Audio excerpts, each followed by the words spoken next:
নমস্কাৰ ফ্ৰেণ্ডছ, আপোনালোকৰ বহুতৰে প্ৰশ্ন আছিল যে আসাম পুলিচ ৰিক্ৰুটমেণ্ট কেতিয়া আহিব। ইতিমধ্যে আসাম পুলিচ এবি আৰু ইউবিৰ ৰিক্ৰুটমেণ্ট আহি গৈছে। টোটেল পোষ্ট আছে 1715টা আৰু এই পোষ্ট বৃদ্ধি হ'ব পাৰে বুলি জানিব পৰা গৈছে। যদি বৃদ্ধি হয় তেতিয়াহ'লে আপোনালোকে গম পাব।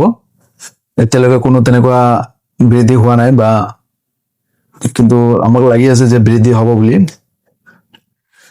তো এবি আৰু ইউবি পোষ্টত বহুতে নাজানে এবি আৰু ইউবিৰ ডিফাৰেন্সটো। সহজ ভাষাত ক'বলৈ গ'লে এবি মানে বন্ধুক লোৱা সকল পুলিচ আৰু ইউবি মানে যোনসকল পুলিচ বন্ধুক নলয়। আৰু এইটো এপ্লাই কৰিবলৈ কি কি ডকুমেণ্টছ লাগিব সেইটো মই কৈ আছো। ডকুমেণ্টছ হ'ল আপোনালোকৰ এমপ্লয়মেণ্ট এক্সচেঞ্জ, ধুনীয়া পাছপৰ্ট সাইজ ফটো আৰু কাষ্ট চাৰ্টিফিকেট। এমপ্লয়মেণ্ট এক্সচেঞ্জটো যদি আপোনালোকৰ নাই তেতিয়াহ'লে কেনেকৈ বনাব লাগে আমাৰ লগত যোগাযোগ কৰিলে হ'ল। যদি ৰিনিউ কৰিব লাগে বা একেবাৰে নাই নতুনকৈ ৰেজিষ্ট্ৰেশ্যন কৰিব লাগে তেতিয়াহ'লে আমাক যোগাযোগ কৰিলে হ'ল। লগতে কাষ্ট চাৰ্টিফিকেটটো যদি নাই বা কাষ্ট চাৰ্টিফিকেট আগৰ পুৰণাখন আছে ডিজিটেল কৰিব লাগে, সেইটো হৈ যাব।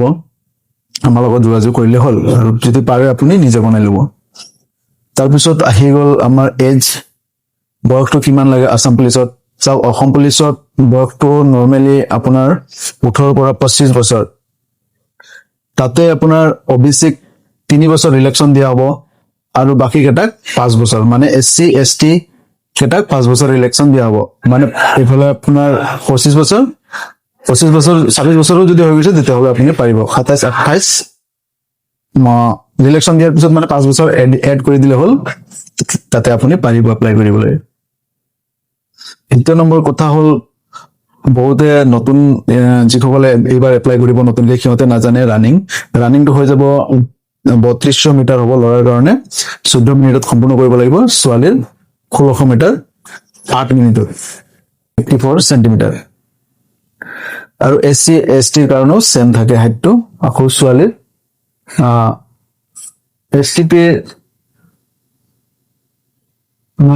STPৰ কাৰণে 160 চেণ্টিমিটাৰ ল'ৰাৰ কাৰণে, আৰু ছোৱালীৰ কাৰণে 152.0 চেণ্টিমিটাৰ।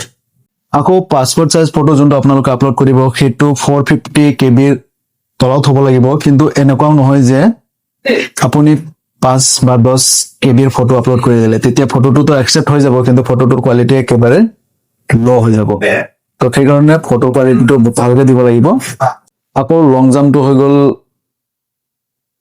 335 চেণ্টিমিটাৰ ল'ৰাৰ কাৰণে 3টা চান্স দিয়া হ'ব। 3 বাৰৰ ভিতৰত এবাৰ হ'লেও আপুনি ছাকচেছ কৰিব লাগিব। ছোৱালীৰ কাৰণে 244 চেণ্টিমিটাৰ, সেইটো 3টা চান্স থাকিব।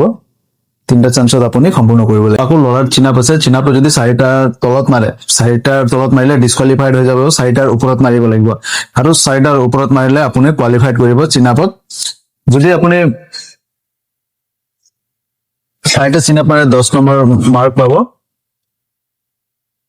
আকৌ ঠিক বেছি মাৰি লাষ্ট 14টালৈকে মাৰিব পাৰিব। যদি 14টা মাৰে তেতিয়াহ'লে আপুনি 20 নম্বৰ পাব।